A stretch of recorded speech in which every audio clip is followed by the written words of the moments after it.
Master minds commerce చదవాలనుకునే 10th inter విద్యార్థుల తొలి ఎంపిక.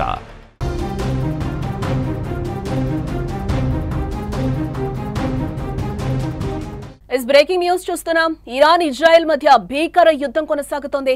అమెరికా దాడి తర్వాత బాంబుల వర్షం కురిపిస్తోంది. ఇరాన్ పై ఇజ్రాయెల్ అటాక్ చేసింది. ఇరాన్ లోని కెర్మాన్ షా దాడికి ఇజ్రాయెల్ దిగినట్లుగా తెలుస్తోంది. 20 ఎయిర్ ఫోర్స్ ఫైటర్ జెట్స్ తో ఈ దాడులు చేస్తుంది. 30కి పైగా బాంబులు ప్రయోగించింది. అంతకంటే ముందు ఇజ్రాయెల్ పై ఇరాన్ దాడి చేసిన విషయం మనకు తెలిసిందే. టెల్ అవీవ్, జెరూసలేంపై మిసైల్స్ తో దాడులు చేసింది. టెల్ అవీవ్ లో అనేక భవనాలు నేలమట్టమయ్యాయి. అమెరికా దాడి తర్వాత మరింత ముదిరింది వారని చెప్పుకోవచ్చు. హర్మూజ్ జలసంధి మూసివేయాలని టెహ్రాన్ నిర్ణయం తీసుకుంది. అమెరికా ఆర్మీ టార్గెట్ గా ఇరాన్ అడుగులు వేస్తున్నట్టుగా మనకి సమాచారం అందుతోంది.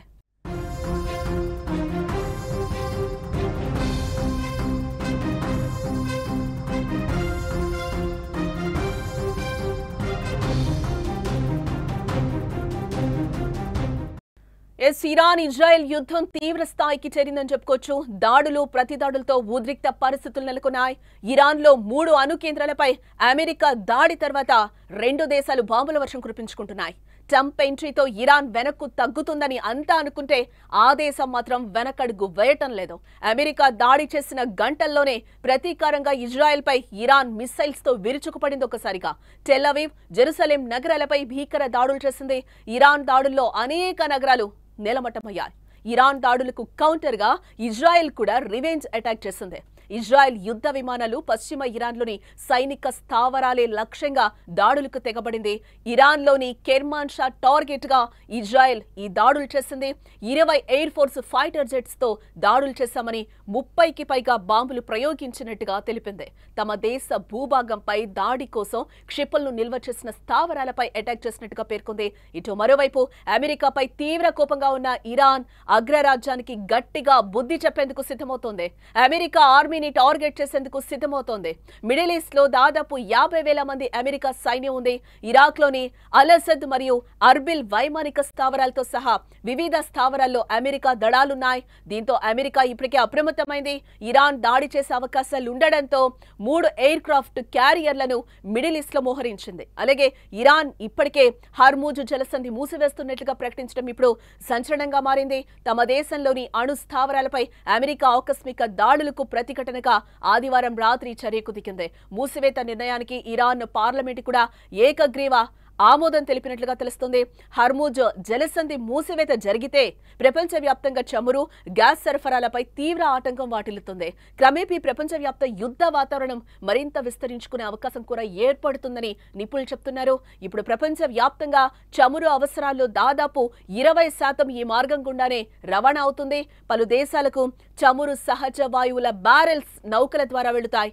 అరేబియా సముద్రంలో ఒమన్ కు చెందిన ముసాండన్ ద్వీపకల్పం, ఇరాన్ మధ్య ఉన్న అత్యంత ఇరుకైన జలమార్గమే ఈ హర్మూజ్ జలసంధి. ఇక్కడ ప్రతిరోజు 2 కోట్ల బ్యారెళ్ల చమురు వివిధ దేశాలకు వెళ్తూ ఉంటుంది.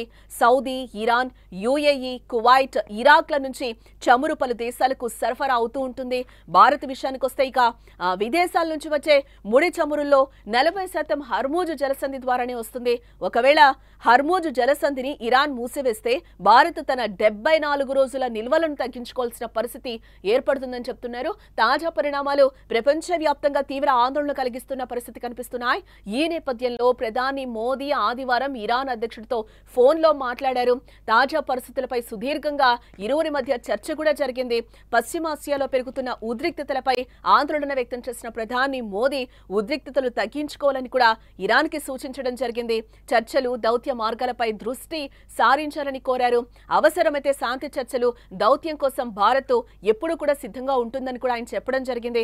అయితే ప్రస్తుత పరిస్థితులు చూస్తుంటే యుద్ధం ఇప్పట్లో ఆగేలా కనిపించడం లేదని చెప్పుకోవచ్చు. 2 దేశాలు వెనక్కు తగ్గకుండా దాడులు కూడా చేసుకుంటున్నాయి. అమెరికా జోక్యంతో మరింత వివాదం ముదిరినట్లుగా ఈ 2 రోజుల నుంచి చూస్తే మనకు కనిపిస్తుంది. అమెరికా దాడికి ప్రతీకారంగా ఆ దేశ సైన్యం ఇరాన్ దాడి చేస్తే ఈ యుద్ధం మరింత భీకరంగా ముదిరే అవకాశం కనిపిస్తోంది.